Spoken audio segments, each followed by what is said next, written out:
नमस्कार। आज हम बात कर रहे हैं प्रधानमंत्री नरेंद्र मोदी की आगामी चीन यात्रा पर। ये खबर मनी कंट्रोल हिंदी से है और ये दौरा खास है क्योंकि ये 2020 के गलवान संघर्ष के बाद प्रधानमंत्री की पहली चीन यात्रा होगी। हाँ, बिल्कुल। प्रधानमंत्री 31 अगस्त से 1 सितंबर 2025 तक चीन में होंगे।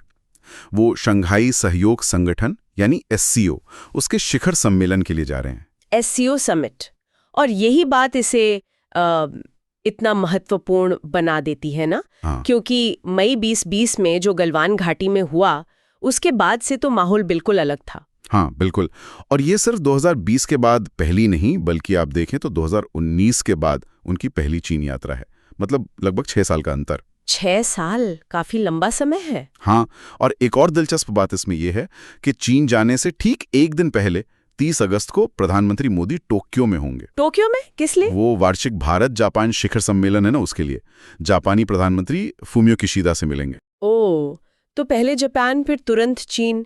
ये टाइमिंग तो काफी सोचने वाली है। मतलब गलवान के बाद इतना तनाव रहा और अब ये यात्रा, क्या लगता है इसके असल मायने क्या हो सकते हैं? देखिए, ये स्थिति थोड़ी पेचीदा तो है। गलवान में जो हुआ, जहां हमारे 20 सैनिक शहीद हुए और चीनी पक्ष को भी नुकसान हुआ, उसने रिश्तों में एक तरह की कड़वाहट घोल दी थी जो 4 साल से ज्यादा चली। बातचीत लगभग रुक सी गई थी, खासकर टॉप लेवल पर। बिल्कुल।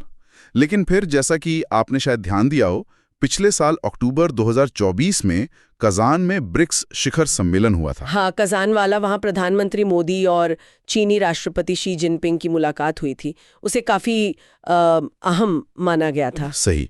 उसे एक तरह से बर्फ पिघलने के संकेत के तौर पर देखा गया।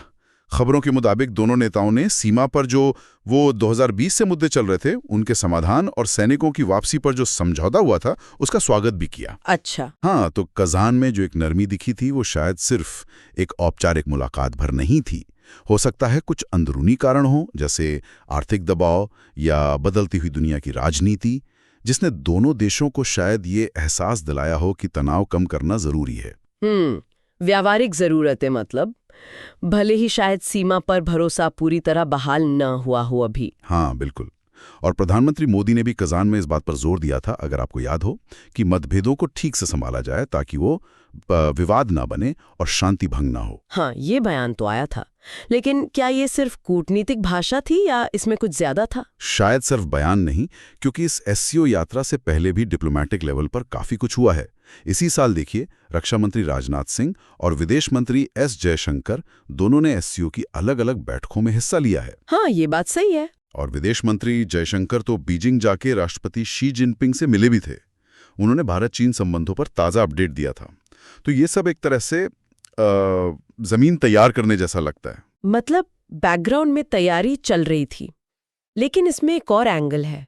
अभी हाल में अमेरिकी राष्ट्रपति डोनाल्ड ट्रंप ने ब्रिक्स देशों पर निशाना साधा है, रूस से तेल खरीदने को लेकर। हाँ, और ये भी कहा कि ब्रिक्स डॉलर को चुनौती दे रहा है। हाँ, तो ये जो बाहरी दबाव है, क्या इसका असर SCO में भारत चीन की बात पर पड़ सकता है? ये एक बहुत महत्वपूर्ण सवाल है और इसे नजरअंदाज नहीं कर सकते।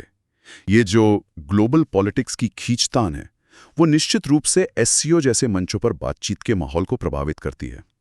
अब देखना यह होगा कि ये तनाव भारत और चीन को उनके आपसी मुद्दों से भटकाता है या फिर कहीं ना कहीं उन्हें साझा चिंताओं पर शायद और करीब ले आता है। हाँ, ये तो देखने वाली बात होगी। हाँ, लेकिन उम्मीद तो यही है कि इस यात्रा का जो मुख्य फोकस रहेगा, वो भारत चीन द्विपक्षीय संबंधों को वापस पटरी पर लाने की कोशिश पर ही होगा। तो कुल मिलाकर अगर हम देखें तो प्रधानमंत्री मोदी की ये चीन यात्रा, खासकर गलवान के बाद के लंबे तनाव और फिर कजान में दिखे थोड़ी नरमी के बाद, भारत चीन संबंधों के लिए एक बहुत ही नाजुक पर अहम मोड़ साबित हो सकती है। बिल्कुल, एक महत्वपूर्ण पड़ाव है ये। और यहीं से एक सवाल भी मन में आता है कि ये जो पूरी पृष्ठभूमि है और कजान से जो शुरुआत हुई बातचीत की, तो क्या इस SCO समिट में कोई ऐसा ठोस नतीजा निकल सकता है? कोई समझौता, शायद सीमा पर तनाव कम करने को लेकर या व्यापार को लेकर, जो वाकई ये दिखाए कि हाँ, इन दोनों बड़ी एशियाई ताकतों के बीच रिश्तों में एक नई शुरुआत हो रही है। या फिर जो ये बाहरी मुद्दे हैं, जैसे ब्रिक्स पर अमेरिकी रोक या दूसरी भू राजनीतिक तनाव, वो इस समिट की संभावनाओं पर पानी फेर देंगे। इस पर आगे नजर रखनी होगी।